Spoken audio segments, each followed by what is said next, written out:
following contains situations and circumstances that are relatable to all women, but are still uncomfortable and sometimes quite awful. We don't pull any punches. Listener discretion is advised.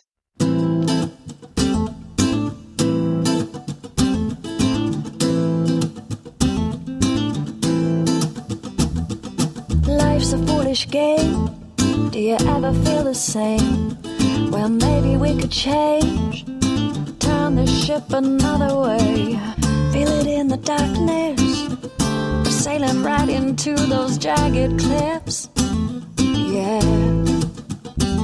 Some say we've always been insane. Hey, life's a foolish game. Life's a foolish game.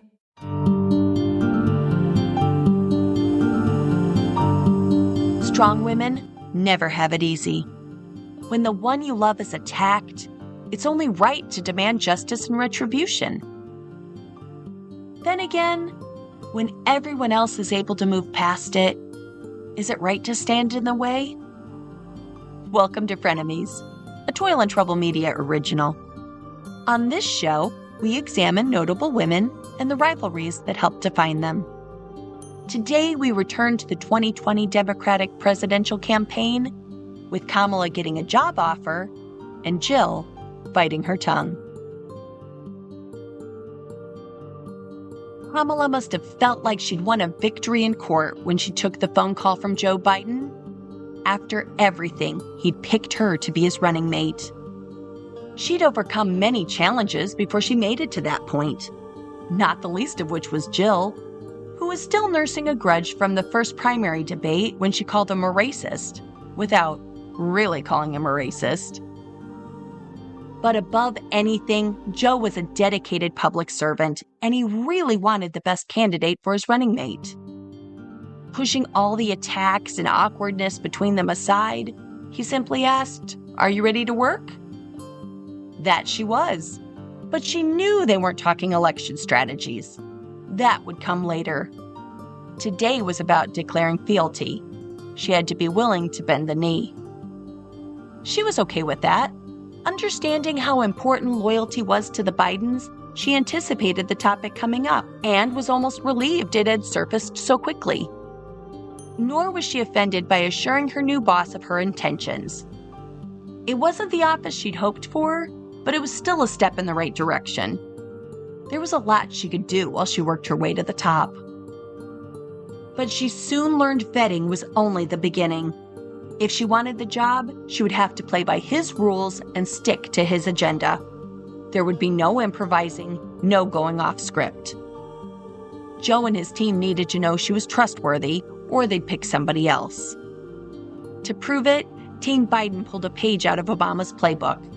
During the campaign and during their administration, if they won, any decisions regarding Kamala's staff would have to be approved by Joe and his people. Not negotiable. It sucked, not being able to hire even a single intern without Joe's advisors signing off.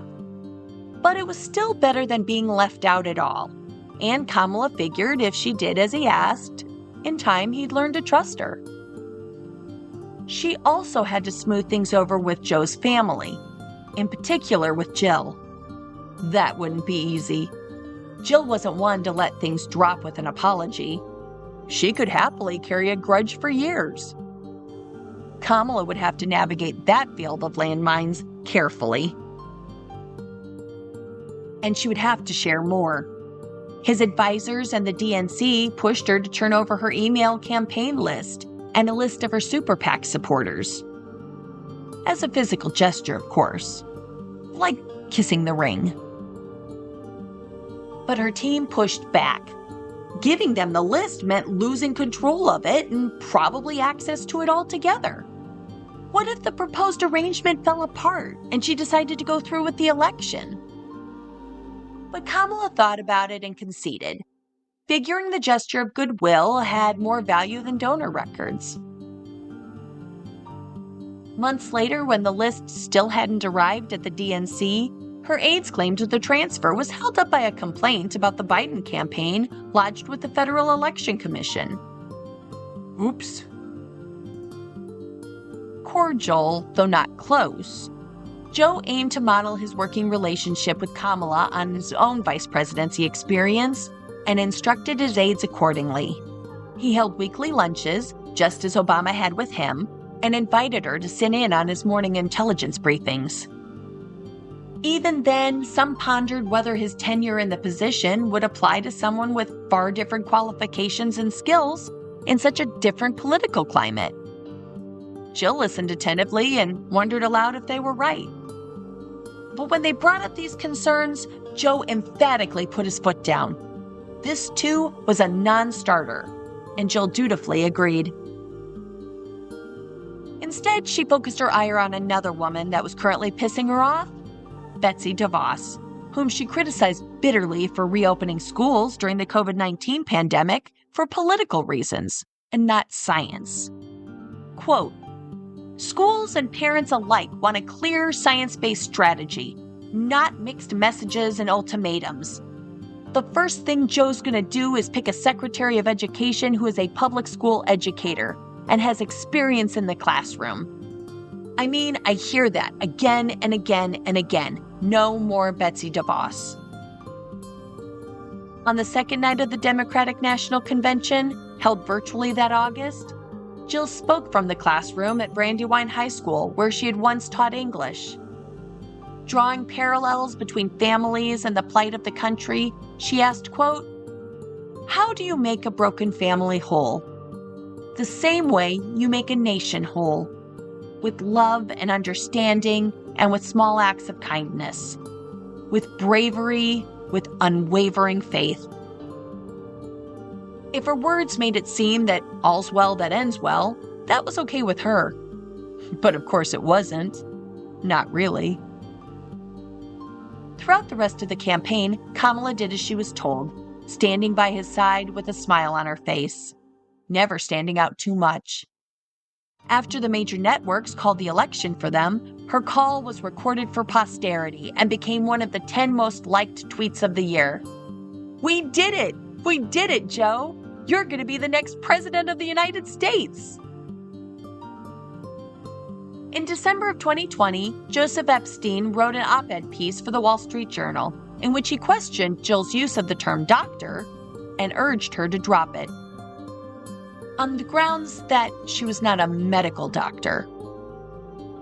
Quote, "Madam First Lady, Mrs. Biden, Jill, kiddo, advice on what may seem like a small, but I think is not unimportant matter.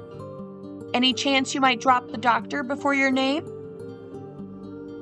Dr. Jill Biden sounds and feels fraudulent, not to say a touch comic.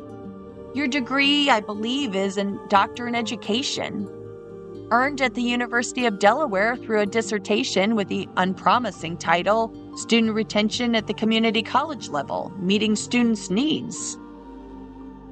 A wise man once said that no one should call himself doctor unless he's delivered a child. Think about it, Dr. Jill, and forthwith drop the doc. Yeah. While I could respond by focusing on his decision to call her Mrs. Biden before mentioning her first name, that kiddo garbage, his comfort in instructing her to minimize herself so that he, a complete stranger and academic subservient, didn't risk feeling inadequate? But I won't. Instead, let's examine that glaring irony in his greasy public appeal. The one he clumsily camouflaged with that overused "wise man once said" cliche. No one should call himself a doctor unless he's delivered a child. Well, Mr. Misogynist, Mr. Epstein, Joseph, pal, she has, and you never will. So shut up. Try smiling more. Others rushed to share their reactions as well, Michelle Obama being one of the first. Quote, "For 8 years, I saw Dr. Jill Biden do what a lot of professional women do. successfully manage more than one responsibility at a time. From her teaching duties to her official obligations in the White House to her roles as a mother, wife, and friend. And right now, we're all seeing what also happens to so many professional women, whether their titles are Doctor, Ms., Mrs., or even First Lady. All too often, our accomplishments are met with skepticism, even derision. After decades of work, we're forced to prove ourselves all over again. Kamala's husband, Doug Emhoff, responded, quote, "This article would never have been written about a man." And Hillary Clinton tweeted, "Her name is Dr. Jill Biden. Get used to it." Tucker Carlson took the male critique and ran with it, saying her doctorate meant basically nothing, and that she was a doctor in the same sense that Dr. Pepper is, before calling her desire for education status anxiety and calling her borderline illiterate. Bold words coming from a guy who's clearly never set foot in an Aldi's parking lot. Appearing on The Late Show in a joint appearance with Joe, Jill said that the piece caught her off guard. Quote, "That was such a surprise. It was really the tone of it that I think he called me kiddo. One of the things that I'm most proud of is my doctorate. I mean, I worked so hard for it."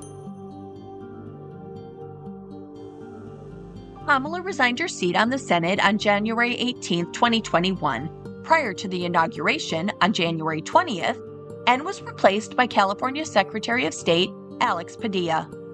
The rest of her time was spent working with her staff and getting prepared. Besides teaching, Jill's calendar was a little more open, aside from a few minor snubs. Melania Trump didn't invite her to the White House for tea and a tour, like every other outgoing First Lady in modern memory. So the transition didn't take long. Bitch. Which left many political watchers with the opportunity to circle back to the rivalry between Jill and Kamala. But Joe would have none of it. As leaks about his VP continued, he grew impatient and warned his aides that if they were ever caught spreading rumors about her, they would be fired on the spot. They could have all the doubts about her they wanted, quietly. But public questions would be a sign of their wavering loyalty, and he would take care of that. Kamala took the new position and her new assignment with reverence. But if she assumed she would be seen as the heir apparent, she was in for a big letdown. Joe threw all kinds of assignments her way, ones later described by the press as ranging from the intractable to the virtually insoluble. One of the first tasks he gave her was to investigate the root causes of undocumented migration into the United States from Central American countries. And no, she was never appointed a border czar. Joe was still trying to figure things out, and no one in his circle would dare breach the subject and risk pissing off Jill. As far as she was concerned, Kamala would be best handled like a student during an exam. Present, head down, and silent. At the time, Joe didn't have a plan to tighten the border at all, but instead was looking for ways to slow the surge of immigrants crossing from El Salvador, Guatemala, and Honduras, while they figured out how to reverse some of the damage wrought by the previous administration. It was a formidable mission, but doable, and one Joe himself had performed while he was vice president. But when the only dramatic change occurred within policy, the whole event was chalked up as a failure. Her next project was tackling national voting reform. Following Trump's temper tantrum at losing the 2020 election and the slew of lies about voter fraud that followed, Joe instructed Kamala to lead efforts to combat voter suppression tactics being tossed around by the states. But with a unified Republican resistance and some less than helpful Democrats, this effort too would fail, and Kamala would earn another goose egg. As she jumped from one mission impossible to the next, the stress began to weigh on her. She had never felt so unprepared or ineffective in her life. And the notion that something was wrong became a little too hard to ignore. Joe's aides made it clear their objective was to promote and protect him, not advance her. It was a little distinction that Jill was no doubt aware of and even less inspired to correct. Her husband had worked hard for his spot. It was his time to shine. And if that backstabbing career climber felt a little blowback from it, so much the better. Kamala's people began sharing their suspicions as well. Joe's people weren't idiots. They knew exactly what they were doing. Which, while not a bad thing, didn't exactly ease her mind. Behind closed doors, they argued over whether her submission to that ridiculous loyalty play was going too far, and her willingness to take on his thankless chores, each one of them losers and completely outside her skill set, was self-sabotaging. Her approval ratings remained low, and others in the party were already eyeing their chances in the 2024 race if Joe decided not to run. But Kamala wouldn't budge. She made an agreement she intended to stick to it. As she dug in her heels, she was reminded of all the times she had to defend her past romance with Willie Brown. Where was a randy old man when she needed one? In April, she was the last person in the room before Joe decided to pull troops from Afghanistan, praising his extraordinary courage. But even this didn't win her any favor. Images of desperate citizens attempting to board the plane after takeoff left a terrible impression, and the Taliban's own anti-female policies after taking power didn't make things any better. In September, ahead of the gubernatorial election, she was asked to appear on behalf of the administration at a fundraising event for former Governor Terry McAuliffe. In spite of personally committing to modeling COVID-19 protocols, she was blown away when she realized she'd been dropped into a super spreader, complete with a large crowd, open food buffets, and hardly a mask in sight. Observers started to draw comparisons between Kamala's experience and that of fictional Veep Selena Meyer, both being declawed, defanged, neutered, ball-gagged, and sealed in an abandoned coal mine.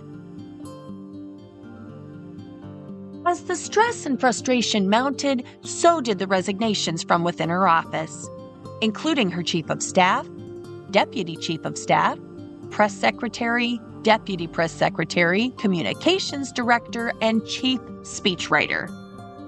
Sources stated the exodus resulted from a toxic climate where staffers often felt mistreated in some twisted version of Game of Thrones. One former staffer said, quote, "With Kamala, you have to put up with a constant amount of soul-destroying criticism and also her own lack of confidence. So you're constantly sort of propping up a bully, and it's not really clear why." Senior advisor and chief spokesperson Simone Sanders disputed this before walking away from her post later that December. The Supreme Court's decision to overturn Roe v. Wade brought Jill out of the classroom, and she complained bitterly of the attack on reproductive rights, as well as the frustrating challenges Joe's administration faced when he sought to correct it and a number of other issues. And Kamala found her footing, launching a tour across the nation denouncing the act and speaking out against what a second Trump administration might do to further harm women. You know, probably something that looks an awful lot like Project 2025. In July of 2022, speculation began to swirl as to whether or not Joe would run for a second term. And if he didn't, would Kamala? The question didn't sit well with Jill. Of course he would run.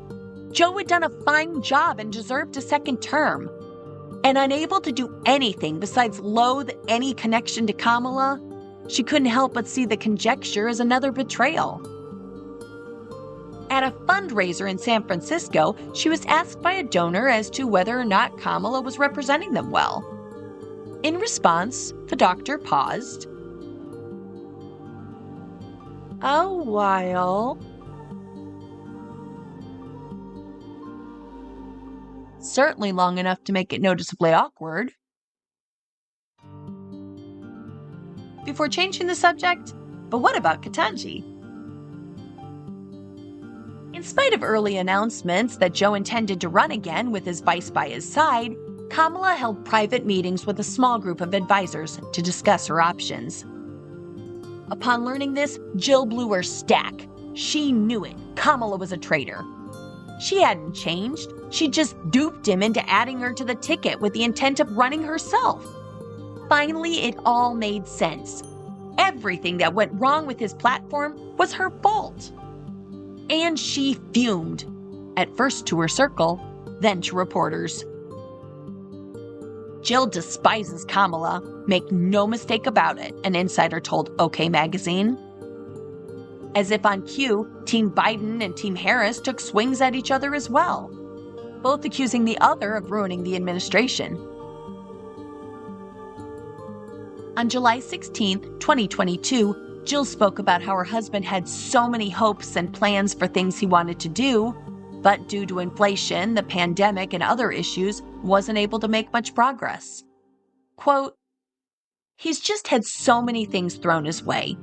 Who would have ever thought about what happened with the Supreme Court overturning Roe v. Wade? Well, maybe we saw it coming, but we still didn't believe it." Political analysts pondered whether her remarks meant Joe couldn't win a second term. And they weren't the only ones. Polling as late as the summer of 2024 showed widespread concern that at 81, Biden was too old to properly govern. Some even showed Donald Trump set to take over the office once more. Legally. Then came the first presidential debate on June 27, 2024, where Trump emerged victorious, and Joe was just lucky to emerge at all. The 90-minute debate only increased concerns about his age and fitness. And let's face it, anytime you can stand on a stage that long and make Trump look put together, fitness is a concern. When it was all over, the praise she gave him didn't sound much better. "Joe, you did such a great job," Jill was overheard to have said. "You answered every question. You knew all the facts." But Joe knew he didn't make the grade. Jill later told friends he'd replied, quote, "You know, Jill, I don't know what happened. I didn't feel that great." Still, she shrugged it off. They had been through plenty of shaky campaigns before. Surely this one would follow the same path as all the others. He could bounce back. It still beat the alternative. At one point, she told him, quote, "Look, Joe, we're not going to let 90 minutes define the 4 years that you've been president." And she continued to tell supporters to hold the line, reminding them that he wasn't just the right person for the job, he was the only person for the job. So his team kept going business as usual. As long as Jill was around, it was the only option. No one wanted to face her ire any more than they wanted to appear to betray Joe. And she pressed him to keep fighting. He had to keep going. To her, the only thing worse than him stepping down was still the possibility that Kamala would replace him. But in light of her history and expertise, of her values and principles, was that really true? Some observers demonized her, even accused her of elder abuse for rolling him out on stage to engage in a battle of wits while unarmed. And the Drudge Report ran a headline that read, "Cruel Jill clings to power." It's really unfair to put the burden on her.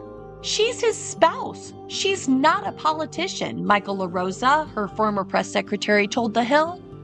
It's not up to her to save the Democratic Party.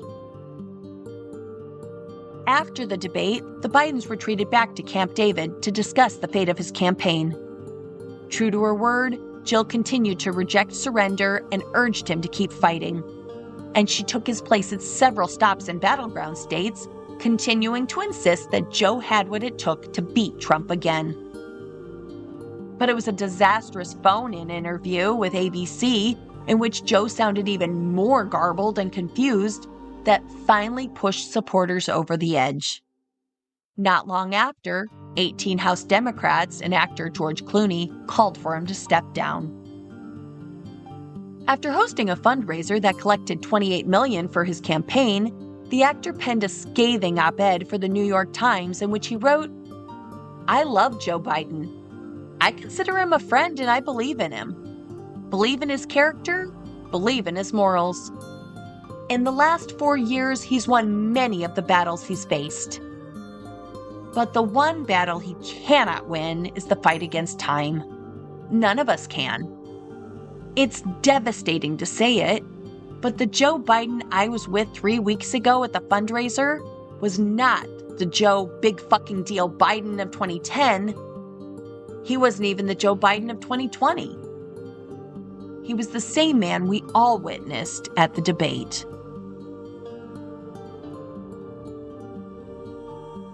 Former Maryland Attorney General Doug Gansler seconded Clooney's take, telling the DailyMail.com Joe should do the right thing and step down. On some level, he believed Joe knew he was out of options. His words hit Joe hard. Gansler, like Kamala, worked closely with Beau, and his son considered him a respected peer and friend. And as much as Jill vehemently denied it, maybe he was right. In what moments he had to himself, Joe wondered what Beau would think. Dang, he missed that kid. Within days, other House Democrats and a senator publicly called on Joe to drop out of the race. Others soon followed. As stories and interviews began pouring from the news, it no longer seemed to matter how hard his team tried not to upset Jill. The writing was on the wall. He couldn't save this campaign, but he could save the country. The one thing that Gansler, Clooney, and about 10 bajillion Democrats knew about Joe was that he always put his country first. Public service is hard. His decades-long career had been hard on him. Hard on his personal life, on his family. There were plenty of easier ways to make a buck.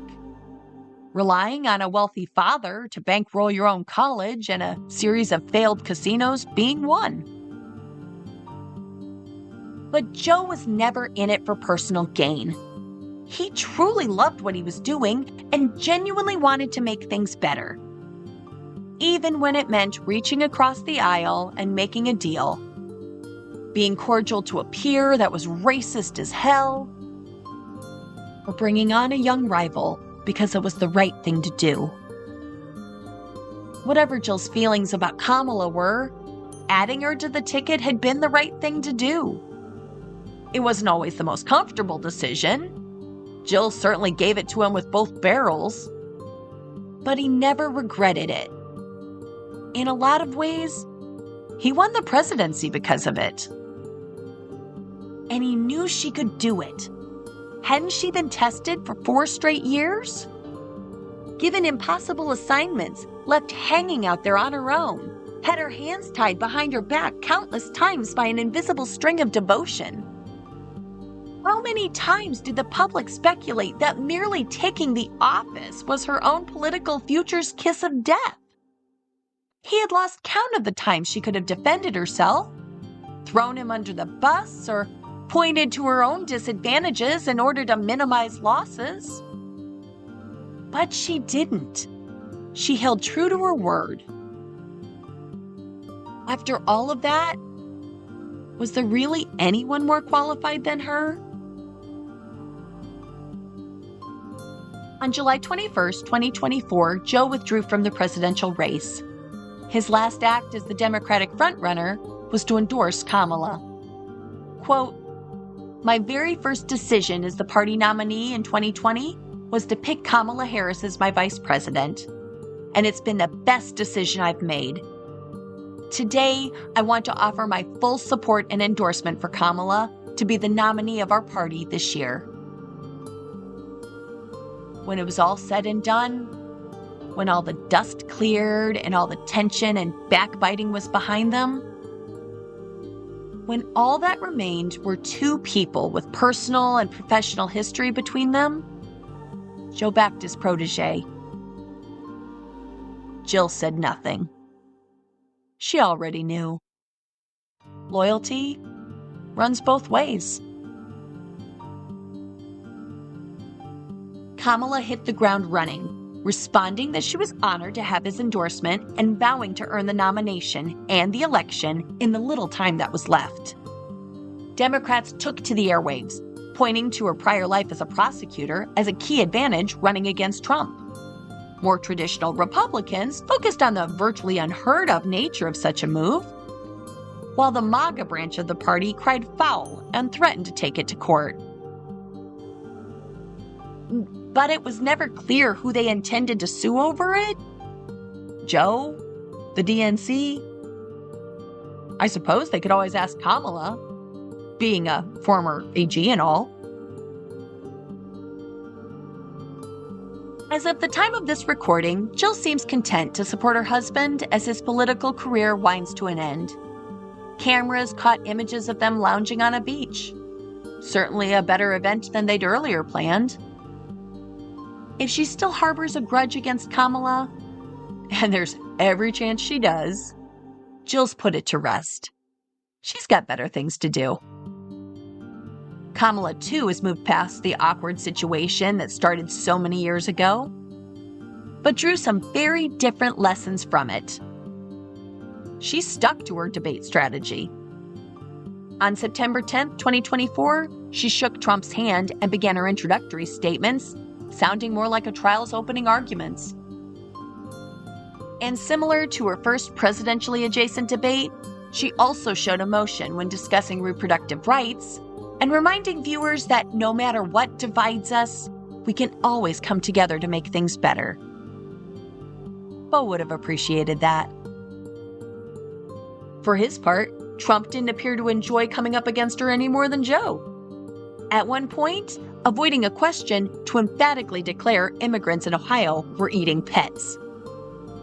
Reporters are already asking J.D. Vance to defend his boss's crazy comments. Let's see how long his loyalty lasts. This has been Frenemies. Thanks for listening.